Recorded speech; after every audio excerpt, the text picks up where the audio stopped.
오늘 예배를 통해 하나님께서 우리에게 주시는 말씀 사도행전 2장 14절에서 24절까지 말씀입니다. 이 살아계신 하나님의 말씀을 김철희 권사님이 낭독할 때 하나님의 음성을 들으시기 바랍니다. 베드로가 열한 사도와 함께 서서 소리를 높여 이르되 유대인들과 예루살렘에 사는 모든 사람들아, 이 일을 너희로 알게 할 것이니 내 말에 귀를 기울이라. 때가 제3시니 너희 생각과 같이 이 사람들이 취한 것이 아니라 이는 곧 선지자 요엘을 통하여 말씀하신 것이니 일러스되 하나님이 말씀하시기를 말세에 내가 내 영을 모든 육체에 부어주리니 너희의 자녀들은 예언할 것이요 너희의 젊은이들은 환상을 보고 너희의 늙은이들은 꿈을 꾸리라. 그때에 내가 내 영을 내 남종과 여종들에게 부어주리니 그들이 예언할 것이요 또 내가 위로 하늘에서는 기사를 아래로 땅에서는 징조를 베풀리니 곧 피와 불과 연기로다. 주의 크고 영화로운 날이 이르기 전에 해가 변하여 어두워지고 달이 변하여 피가 되리라. 누구든지 주의 이름을 부르는 자는 구원을 받으리라 하였느니라. 이스라엘 사람들아, 이 말을 들으라. 너희도 아는 바와 같이 하나님께서 나사렛 예수로 큰 권능과 기사와 표적을 너희 가운데서 베푸사 너희 앞에서 그를 증언하셨느니라. 그가 하나님께서 정하신 뜻과 미리 아신 대로 내준 바 되었거늘 너희가 법 없는 자들의 손을 빌려 못 박아 죽였으나 하나님께서 그를 사망의 고통에서 풀어 살리셨으니 이는 그가 사망에 매여 있을 수 없었습니다. 아멘. 하나님의 말씀입니다. 하나님 주의 말씀 앞에 선 우리들을 위로해 주시고 사랑해 주시고 또 가르쳐 주시고 그 말씀대로 살아갈 수 있는 지혜와 능력도 허락하옵소서. 겸손히 주의 마음을 알아가는 그 여정이 되도록 성령께서 우리와 함께 하옵소서. 또 우리가 주 앞에 나오며 하나님 앞에 가지고 온 예물이 진정 하나님 나라의 기쁨이 되는 예물이 되게 하시고, 그러므로 이 땅에서는 주의 평화와 사랑 그리고 위로와 아픈 자들 눌린 자들을 위해 귀하게 사용되도록 항상 함께 하옵소서. 예수님의 이름으로 기도합니다. 아멘.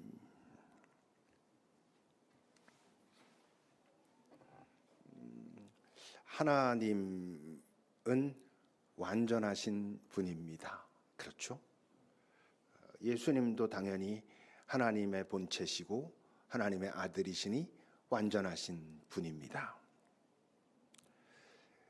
그러니까 하나님이 왜곡되면, 예수님이 뭔가 인간의 욕망과 생각으로 비틀어지면, 그렇게 해놓고 말하는 하나님 예수님은 하나님 예수님이 아닌 것입니다. 우리가 하나님을 믿는다, 예수를 믿는다라고 할 때 바로 그 하나님, 그 예수를 믿을 때 믿는 것이지, 비틀어진 왜곡된 하나님 예수를 믿는 것은 믿는 게 아니고, 그러므로 왜곡된 하나님을, 왜곡된 예수님을 믿는 사람을 기독교인이라, 우리가 일반적으로 말하는 기독교인이라 말할 수 없는 것입니다. 구원의 의미를 좁혀서 오직 예수를 믿는 데에만 구원이 있다는 걸로 한정한다면 왜곡된 하나님, 왜곡된 예수를 믿는 자는 구원이 없는 것입니다. 그러니 심각한 주제인 것이죠. 많은 교회에서 하나님을 얘기하고 예수를 얘기하지만 우리가 고민하고 살피고 해야 되는 건 바로 그 하나님, 그 예수님이 맞나? 를 말해야지, 고민해야지 되는 것이죠. 그러지 않다면 그게 바로 이단인 것입니다. 우리 교회는 대한예수교 장로회 통합에 속한 교회입니다. 우리 통합교단이 한국에서는, 대한민국에서는 가장 정통성 있고 건강한 그런 교단이다라고 말합니다만, 우리 교회가 통합교단에 속했기 때문에 우리 교회는 정통이라고 말할 수 있습니까? 아닙니다. 우리도 고민해야 되는 거죠. 우리가 이곳에서 같이 말하고 나누고 믿는 그 하나님이 바로 그 하나님인가? 예수님이 바로 그 예수님인가를 우린 고민해야 됩니다. 이 세상을 지뢰밭이라고 하죠.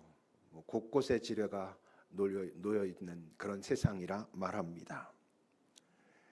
하나님을 믿으면 내 인생 앞길에 여기저기 숨어 있던 지뢰를 하나님이 싹 제거하시고 우리 인생이 꽃길이 됩니까? 아닌 거 아시죠? 다 경험하고 있잖아요. 하나님을 믿으면 우리가 이 쉽지 않은 세상 살아가다가 내가 잘못해서 그랬건, 죄를 지어서 그랬건, 억울하게 그랬건, 모르고 그랬건 그 지뢰를 밟았을 때 아무 해도 없이 그 지뢰는 싹 하나님이 제거해서 아무 문제도 없게 됩니까? 그렇지 않습니다. 실제로 여러분, 우리 인생 앞길에 놓여 있는 곳곳에 숨어 있는 지뢰를 없애고 어쩌다가 하여튼 어떤 이유에서건 지뢰를 밟았을 때 그 지뢰를 제거하는 가장 효과적인 방법이 뭡니까? 돈입니다. 권력입니다. 여러분, 돈이 많으면 우리가 이 땅 살면서 그 만날 수밖에 없는 그 지뢰 중에 꽤 많은 것들을 제거하며 살아갈 수 있습니다. 지금 이 사회도 보면 알겠지만 권력이 있으면 어떤 문제를 일으켜도 아무 문제가 없었다는 듯이 싹 덮거나 해결하거나 하고 지나갈 수 있습니다. 여러분, 인생의 지뢰를 제거하고 밟은 지뢰를 아주 잘 해결하는 방법은 하나님보다 돈이, 권력이 훨씬 더 효과적입니다. 근데 여러분, 초대교회 우리가 지금 보고 있는데 초대교회에 참 많은 이들이 순교했습니다. 그들이 전하고자 하는 그것을 전하려 하는데 목숨을 걸었고 꽤 많은 이들이 그 목숨을 잃었습니다. 목숨을 잃지 않은 많은 사람들 중에서는 오히려 차라리 죽는 게 더 낫겠네라고 할 만큼 힘들고 어려운 상황을 지난 사람들도 우리 믿음의 선배들 중에서는 많이 있습니다. 그렇다면 여러분, 그렇게 죽음을 감수하면서까지 자기 목숨을 내놓으면서까지 그 힘든 고통을 감수하면서 그들이 전하려고 했던 게 이 땅에 인생을 살아가는데 지뢰를 없애는 법, 그걸 가르쳐 주려고 했겠습니까? 하나님 믿으면, 예수 믿으면 이 땅에 문제가 없어지고 모든 게 잘 풀려를 말하려고 그들은 목숨을 내놓고 그 고난을 감수하고 그랬다는 게 말이 안 되는 거잖아요.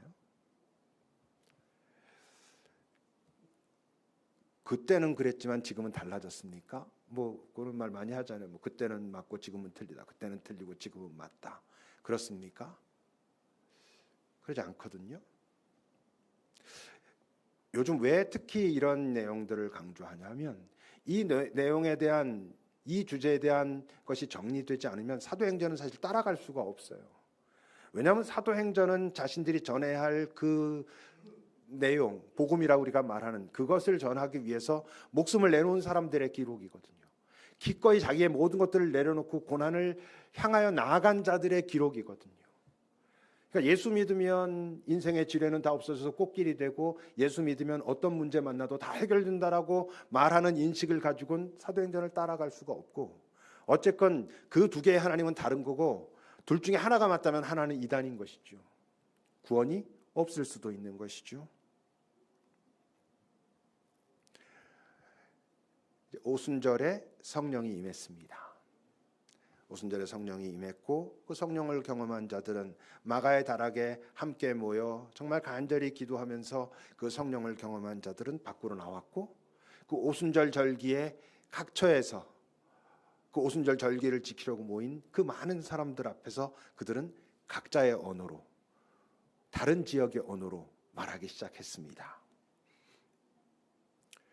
여러분, 그 성령을 경험한 그 120명 정도 됐던 그 제자들이 나와서 그들이 각자의 다른 지역의 언어로 그들이 말하기 시작했을 때 그 말한 내용은 당연히 뭐였겠어요? 부활 예수에 대한 이야기를 얘기했겠죠. 오늘 본문에도 그 베드로가 다시 그 내용을 정리한 얘기가 나옵니다. 22절부터입니다. 자, 이 모인 사람들아 들어라.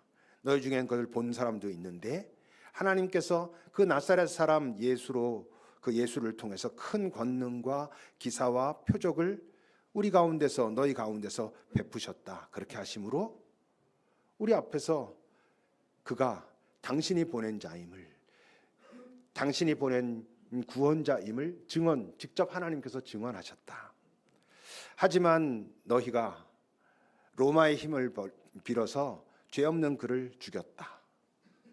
하지만 그는 죽음 가운데 머무를 수 있는 분이 아니었거든. 생명 가지신 분이었거든.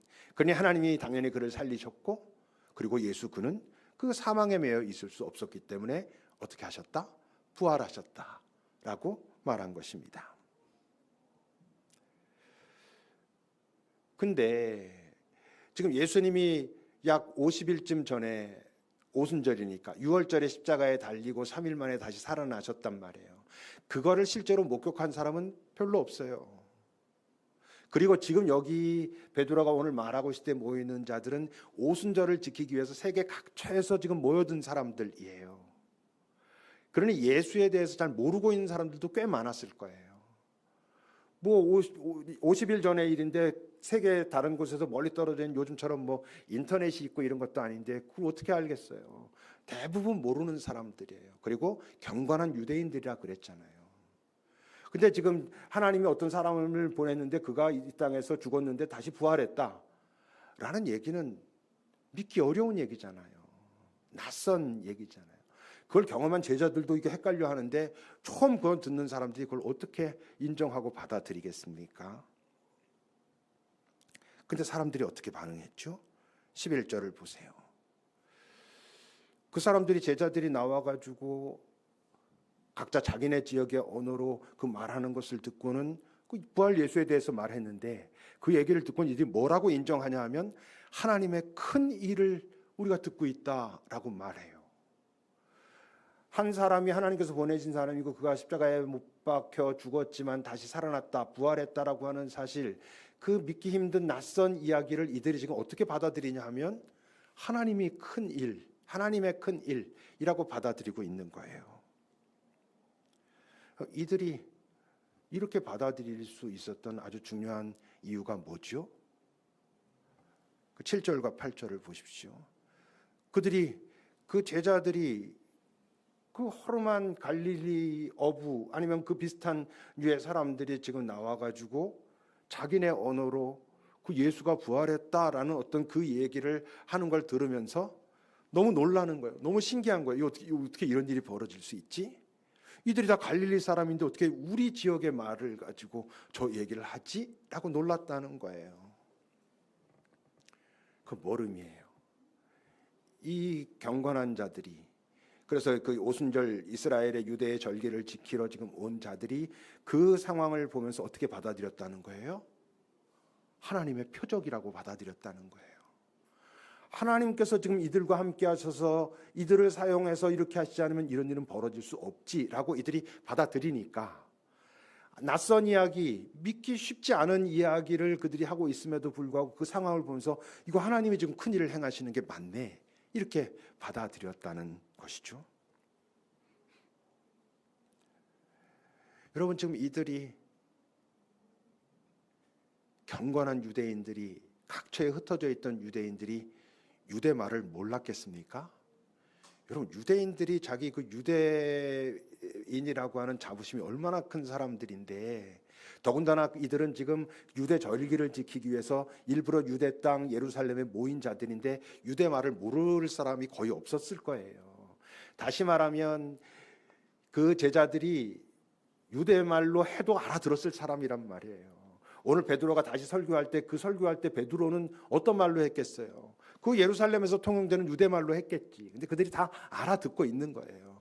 그렇게 해도 알아들을 수 있는데 하나님이 그들을 통해서 각 지역의 말을 말하게 하신 거죠. 사로말로 하면 뭐야? 하나님의 계획, 하나님의 작전, 하나님이 일하시고 계시다, 이런 얘기죠. 그 자리에서 하나님이 일하고 계셨다, 이런 얘기인 거죠. 우리 하나님을 믿는 자들이 이렇게 갖고 있는 의문, 좀 더 심해지면 의심 중에 아주 중요한 것 하나가 뭐냐면, 하나님은 지금도 일하시는가? 이런 거예요. 하나님은 지금 뭐 이 시대에 일하고 계시나? 이런 이제 질문이, 의문이, 의심이 일어나곤 하죠. 그런 질문을 할 때 그 질문이 보통 어디서 출발하죠? 하나님이 살아계시다면, 하나님이 지금도 일하신다면 이 세상은 왜 이렇지?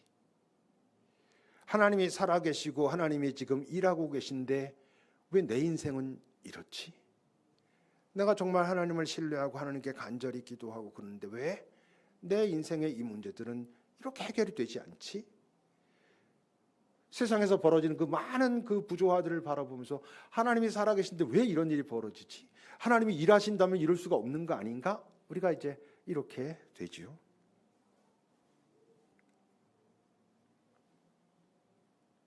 하나님은 일하십니까? 일하시지 않습니까? 일하시죠. 애쓰고 계시죠. 정말 그 마음을 다해서 정말 최선을 다해서 일하고 계시죠. 그리고 하나님은 일하시는가라고 하는 질문은 또 뭐랑 아주 밀접하게 다 있어요? 과연 기도는 필요한가? 기도는 효과가 있는 건가? 왜냐하면 기도해도 잘 안 되는 경험들을 많이 하다 보니까 뭐 누구 했다는데 그냥 가끔 그런 일은 벌어지지만 대부분 특히 내 문제는 잘 안 되는 걸 자꾸 경험하면서 기도는 뭐 할 필요가 있는 건가? 그게 이제 하나님은 일하시나? 기도는 과연 필요한가? 이런 거랑 다 있어요. 하나님이 일하시는 게 맞다면 당연히 일하시는 하나님을 향해서 우리는 기도하는 것도 맞겠죠. 그분 우리에게 응답하기를 원하고 응답하십니다. 다만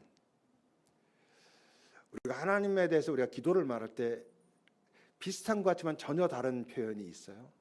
하나님은 우리의 기도를 들으신다 라는 표현이 있을 수 있고, 또 다른 표현은 하나님은 우리의 기도를 들어주신다 라는 표현을 할 수가 있어요. 비슷한 것 같지만 전혀 달라요. 들어주신다는 얘기는 어떤 의도로 하는 얘기예요?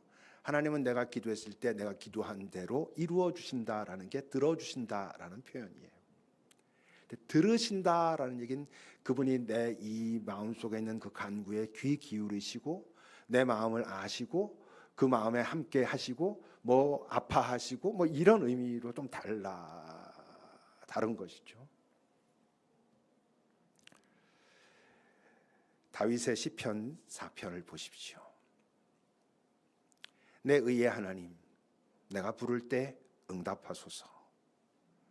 곤란 중에 나를 너그럽게 하셨사오니 내게 은혜를 베푸사 나의 기도를 들으소서.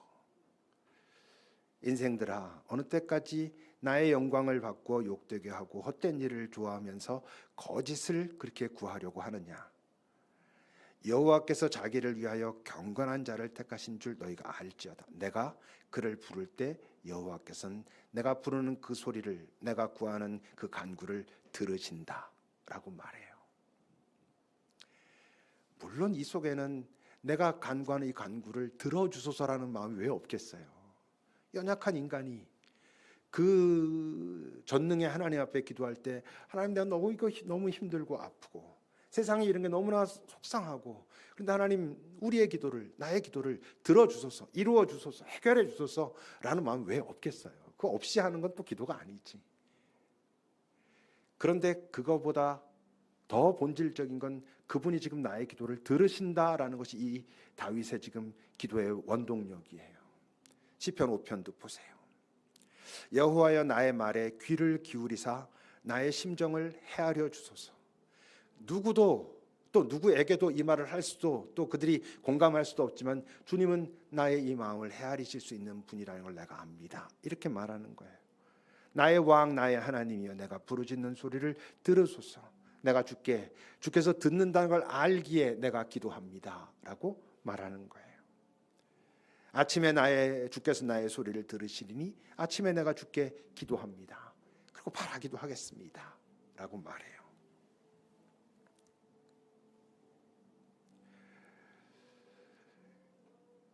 이 사람은 지금 내 일이 잘 풀리냐 풀리지 않느냐가 하나님이 일하시냐 일하시지 않느냐, 내가 일 잘 풀리냐 아니냐가 하나님이 나를 사랑하시는가 사랑하시지 않는가, 나의 관심이 있는가 관심이 없는가가 아니었어요. 됐을 때 기뻐하고 안 됐을 때 힘들어했지만 그것과 상관없이 나의 하나님은 나의 죄 가운데서도 내가 그에게 나의 이 마음을 고백하면 그분은 들으신다라는 걸 알고 있던 사람이었어요. 오늘 베드로의 설교 속에서도 오늘 본문 바로 다음에 이제 그 베드로가 다윗을 인용하는 이야기가 나오죠.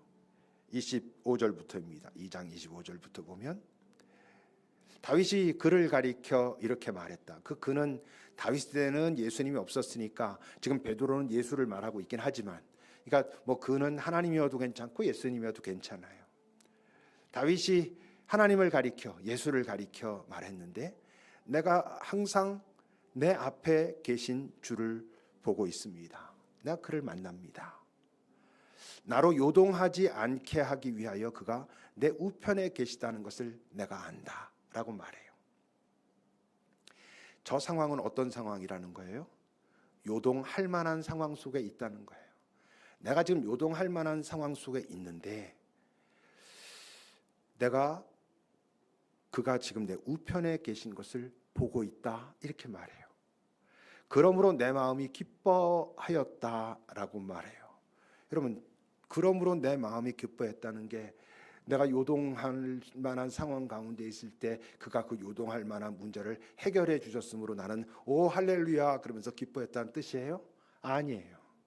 내가 그 요동할 만한 상황 속에 있을 때 감사하게도 다행스럽게도 지금 내 옆에 내 우편에 계셔서 나와 함께 계시는 주님을 발견할 수 있었고, 그래서 내가 그 요동할 만한 상황 가운데에서도 기뻐할 수 있었다 이렇게 말하는 거예요.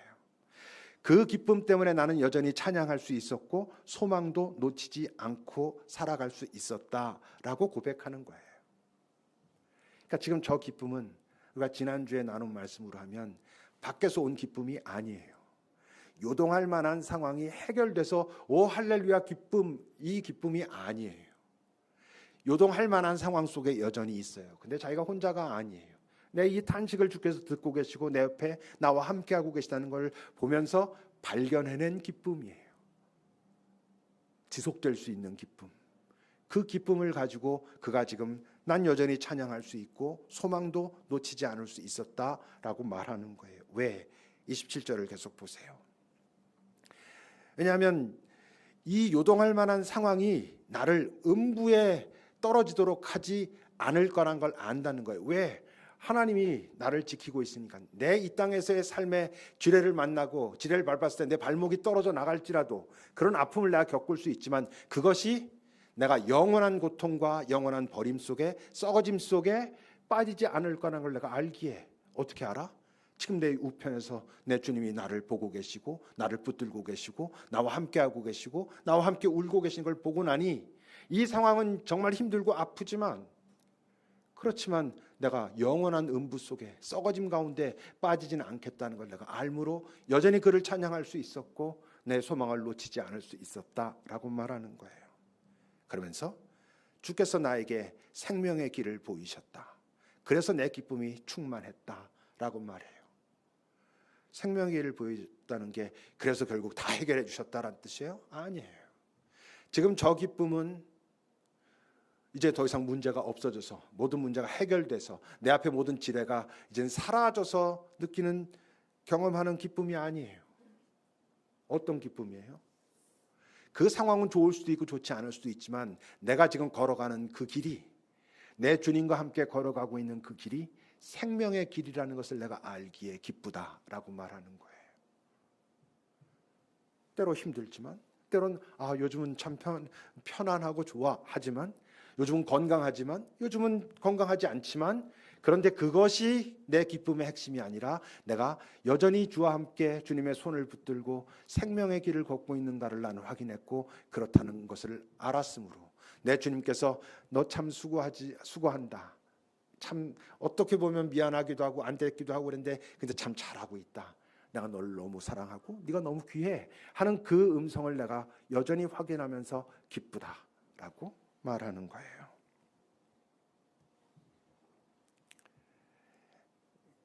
기도가 필요하겠어요? 안 필요하겠어요? 필요하다고요. 왜? 기도하면 내가 원하는 대로 다 들어주시니까? 아니, 기도하지 않으면 내 주님이 지금 나와 함께 계시다는 것을 알 수가 없으니까. 특히 내 상황이 지금 막 요동치는 상황일 때, 그 상황 속에 내가 빨려 들어가도 그 상황 속에서 막 헤매고 있을 때 주님이 계신 게 어디가 보이겠어요? 보이지 않아요. 어떻게 주님이 내 눈앞에 실체처럼, 실체는 지금 내 요동치는 상황인데 그 요동치는 상황 속에서 그냥 예수님이 딱, 하나님이 딱 보인다고? 안 보이거든요. 그 상황 속에서도 지금 네가 어찌하여 불안해하는가? 내 영혼아, 하나님이 지금 너와 함께 계신다는 것을 알아야 돼, 찾아야 돼. 그래서 그 상황에서도 잠잠히 그 앞에 나아가 머무를 때 이 세밀한 내 속 깊은 곳에서 내가 좀 너와 함께 한다. 너의 그 아픔을 내가 알아. 너의 그 탄식을 알아. 그래, 빨리 해결됐으면 좋겠지만 해결되지 않는 그 안타까움 속에서도 네가 나를 찾아오고 있는 네 모습이 귀한 걸 나는 너무 기뻐하고 보고 있어 하는 그 음성을 들을 때 버티는 거예요. 아, 내가 지금 힘들지만 내가 힘들다는 이유 때문에 이 생명의 길을 벗어나지 않을 수 있도록 내 손을 붙들어 주셔서 감사합니다 라고 할 수 있는 건 기도를 해야 할 수 있는 거예요. 그러니 하나님이 없는 것 같을 때 더 기도해야 되는 거예요. 하나님이 아무 일도 하시지 않는 것 같을 때 더 그 앞에 나가서 그럴 리가 없는데, 내 안에 항상 나와 함께 하시겠다고 그랬는데, 어느 때에도 이 세상 물결이 아무리 클지라도, 그 파도 가운데 지날지라도, 때로 내가 지뢰를 밟고 내 발목이 날아갈지라도 그때 내 주님은 내 안에 계시다는 것을 내가 아는데, 근데 지금 보이지 않으니 주님, 내가 더 간절히 주 앞에 나아갑니다. 내게 당신을 보이소서. 당신 나의 이 모든 아픈 마음을 헤아리고 계시다는 것을 내가 알게 하소서라고 나아가야 되는 거예요.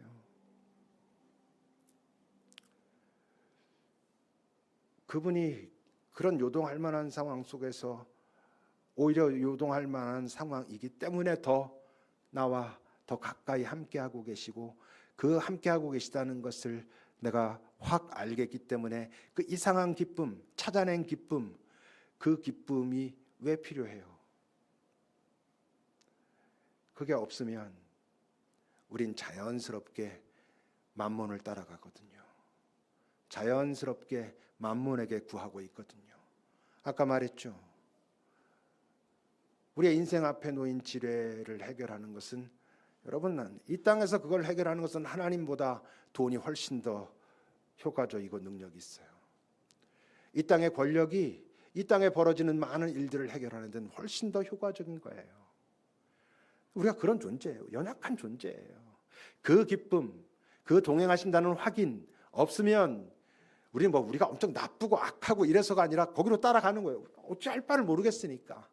근데 더 깊이 들어가 보면 바로 그런 존재인 게 악한 존재인 거예요. 우리가 훼손된 존재. 그래서 그런 일들이 벌어지는 것이죠. 하나님을 쉽게 놓칠 수 있는 존재.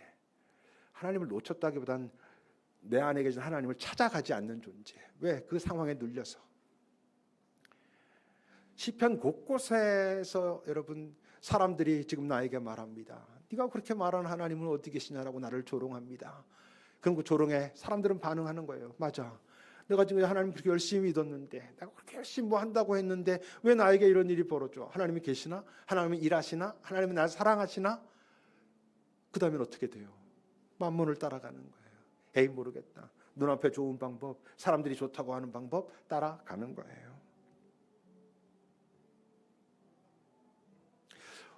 오늘 베드로의 모습을 이렇게 보면 뭔가 좀 달라요. 뭔가 좀 달라진 모습이 보이죠. 14절을 보십시오. 베드로가 지금 사람들이, 어떤 사람들은 막 놀라는 사람도 있고, 어떤 사람들은 이것도 술에 취해서 이런 거야 이렇게 조롱하는 사람도 있고, 그러니까 베드로가 홀로 나서요. 유대인과 예루살렘에 사는 모든 사람들아, 내가 이제 이 일을 너희들에게 깨닫게 알게 해줄 테니 내 말에 잘 귀를 기울여 보라, 이래요. 여러분, 지금 이 시점에서 이 베드로의 어떤 객관적인 권위가 있어요? 없어요. 베드로는 실패한 예수 운동, 적어도 이 시점까지 뭐 예수의 부활을 잘 아는 사람도 별로 없고, 거기에 참여했던 그 어부가 지금 뭐 이런 상황에서 지금 나와서 말하는 거예요. 이 사람이 어떤 공회의 회원도 아니었고 가르치는 랍비도 아니었어요. 어부였었잖아요. 그가 지금 서서 뭔가를 말해요. 근데 어떤 아우라가 있는 거예요. 근데 지금 이 무식한, 얼마나 무식했는지 모르지만 그래도 이 사람도 말씀에 대해서는 꽤 알았던 사람일 거예요. 근데 이 사람이 이전과는 달리 요엘 선지자가 했던 말이 이해되고 있는 거예요. 요엘이 말세에 지금 하나님께서 이렇게 말씀하시고, 우리가 아까 읽었던 본문, 그 얘기가 베드로는 확 이해가 되는 거예요. 다윗 지금 하고 있는 그 고백이 해석이 되는 거예요. 알겠는 거예요. 왜 그래요? 영적인 눈이 밝아졌기 때문이에요. 이게 보이는 거예요. 깨달아지는 거예요. 어떻게 해서? 그가 성령을 경험하고 나니 그런 거예요. 고린도전서 2장을 보세요. 오직 하나님이 성령으로 이것을 우리에게 보이셨는데, 이 모든 것을 이들이 지금 말하고 있는 십자가의 도, 예수의 부활, 이런 모든 것들, 성령이, 오직 성령만이 모든 것, 곧 하나님의 깊은 것까지도 통달하게 하니까 성령을 경험하지 않으면, 그래서 그 시각이 주님의 시각과 같아지지 않으면, 영적인 깨달음이 없이는 이 땅에서 벌어지고 있는 눈앞에 보이는 현상을 알지 모르지만 하나님께서 이 보이지 않는, 그리고 하시는 것 같지 않은 그런 일하심과 그의 계획과 그의 이끄심을 볼 수가 없는데, 성령이 임하면 그게 보여. 왜냐하면 성령으로만 볼 수 있거든. 이렇게 말하는 거예요.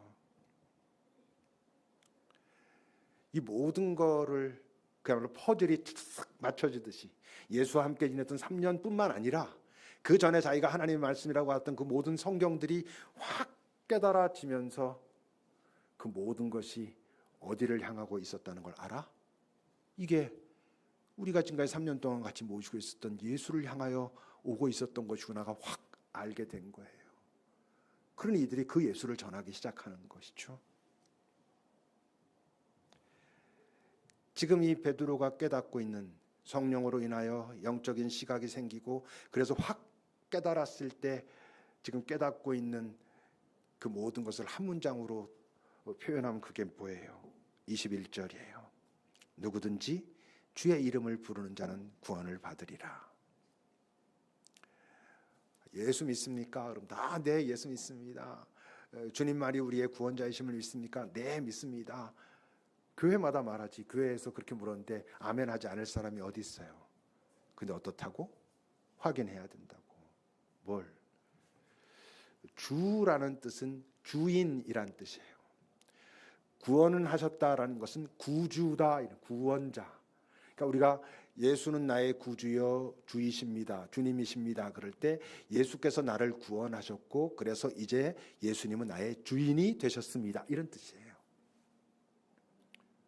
근데 여러분들이 주님 또는 하나님, 예수님이라고 말할 때 그 예수가 바로 그 예수인지 확인하셔야 돼요.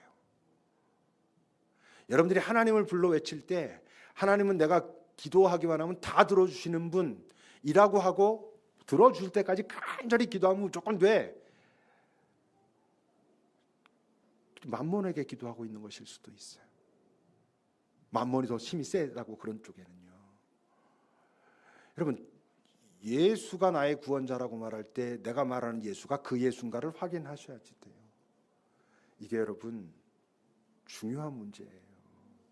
우리 인생에서 대학 가고 취직하고 결혼하고 집 사고 하는 것보다 훨씬 더 중요한 문제예요. 내가 예수라고 말할 때 그 예수가 그 예수인가? 내가 주라고 말할 때 정말 그 주가 그 주인가? 내가 예수는 나의 주라고 말하지만 실상은 내가 그의 주이기를 바라진 않나?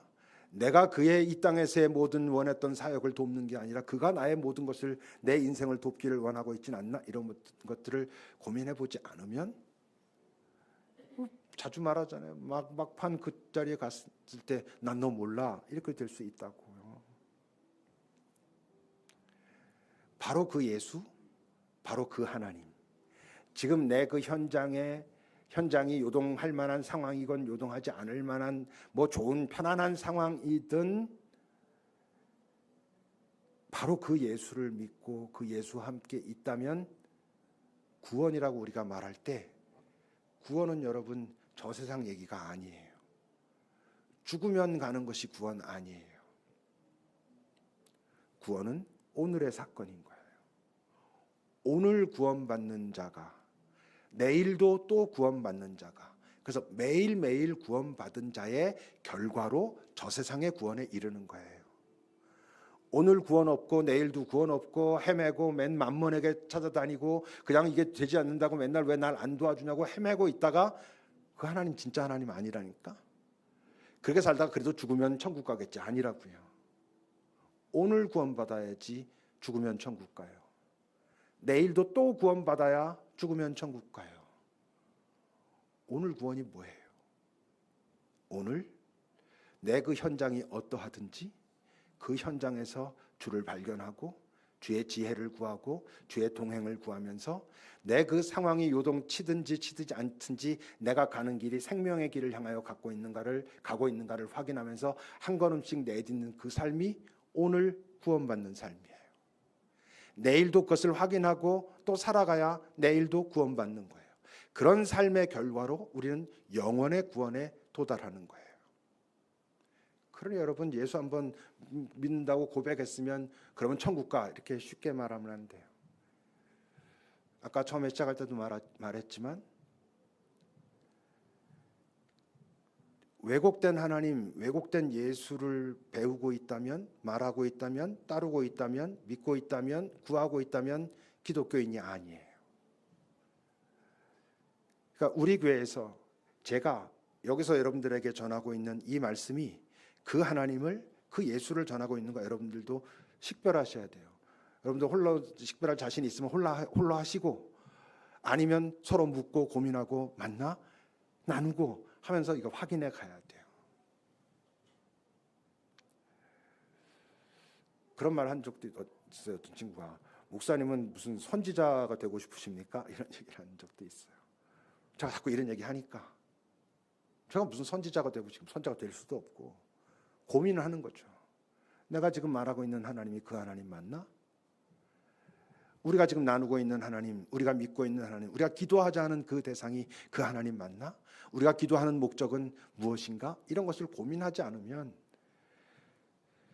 사실 여러분, 이 현대 기독교라고, 정통 기독교라고 하고 있는 이 한국 교회 곳곳에서 얼마나 다른 하나님, 왜곡된 하나님, 왜곡하는 하나님, 욕망에 사로잡힌 하나님을 부르고 있는지 여러분, 우리가 아파해야 돼요. 하나님의 그 탄식 소리를 들어야 돼요. 여러분, 오늘 이 순간으로부터 성령이 임했을 때 그 120명의 제자로부터 시작된, 그리고 그들과 이제 함께하게 된 그들이 갖게 된 기쁨은 뭐예요? 하나님이 나의 모든 문제를 해결해 주셔서 기쁘다? 아니에요. 문제는 뭐 있을 때나 없을 때나 비슷하지만, 물론 내가 조금 더 잘 보고 더 정결하게 보고 정직하게 보니까 뭐 더 잘 갈 수 있는 부분이 분명히 있겠지만, 그러나 문제 있고 없고의 문제가 아니라 내가 오늘 생명의 길을 향하여 가고 있는가가 나의 기쁨의 핵심이 된 새로운 기쁨을 이들은 갖게 됐어요. 여러분들도 그 기쁨을 가지시기를, 남들과 비교하는 기쁨이 아니라 내 안에 두신 그분의 사랑과 그의 위로와 그의 동행으로 인해서 발견되는 그 기쁨을 가지고 이 땅을 살아가시기를, 그래야 여러분들도 구원받고 여러분들을 만나는 사람들도 구원받습니다. 기도합시다. 좋은 일이 있을 때 기뻐하는 거 당연하죠. 그걸 기뻐하지 마라 이런 의미는 아니에요. 기뻐해야죠. 다만 그것이 내 기쁨의 기준이 되면 그때 우리도 모르게 만몬 쪽으로 자꾸 흘러가요. 여러분 살펴보세요. 나는 무엇으로 인하여 정말 기쁜가? 나는 이 땅 살아가는 동안 기도할 때 나의 기도는 어떤 의미를 가지고 있는가? 나는 내 안에 두신 그 기쁨을 찾아가며 발견하려고 애쓰며 그렇게 살아가고 있는가? 한번 여러분 잘 살펴보세요.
하나님, 우리가 예수를 만나고 처음 만났을 땐 뭐가 뭔지 몰라 그저 예수님이 좋은 분이라니 내 인생의 문제 해결해 주시겠지 하고 다가와 그 주를 만나고, 그런데도 왔다 갔다 하고 그래서 헤매기도 하지만 그런 헤매는 시간들을 거쳐 우리가 주님을 정확하게 알 수 있기를 바랍니다. 그 예수 그리스도의 여호와 하나님도 바르게 알 수 있기를 바랍니다. 지금 일하고 계신 하나님을 만날 수 있기를 바랍니다. 내 안에서 나를 향하여 때론 안쓰럽게, 때론 기쁘게, 때론 귀하게 나를 바라보시며 그래 여전히 함께 걷자라고 말씀하시는 그 주님을 놓치지 않을 수 있게 하옵소서. 그 상황은 요동할 만한 상황도 있고 요동할 만한 아무것도 없어서 참 편하다 할 때도 있지만 그것이 내 평화의 기준이 아닌 것을 알고, 그것이 내 기쁨의 기준이 되어서는 안 된다는 것을 알고, 생명의 길을 주와 함께 손잡고 가는 내가 참 귀한 기쁨의 삶이라는 것을 나에게는 물론 내 주변에도 선언하며 살아가는 우리들이 되기를 하여 우리의 삶 자체가 이 땅에 전하는 복음이 되게 하옵소서. 예수님의 이름으로 기도합니다. 아멘.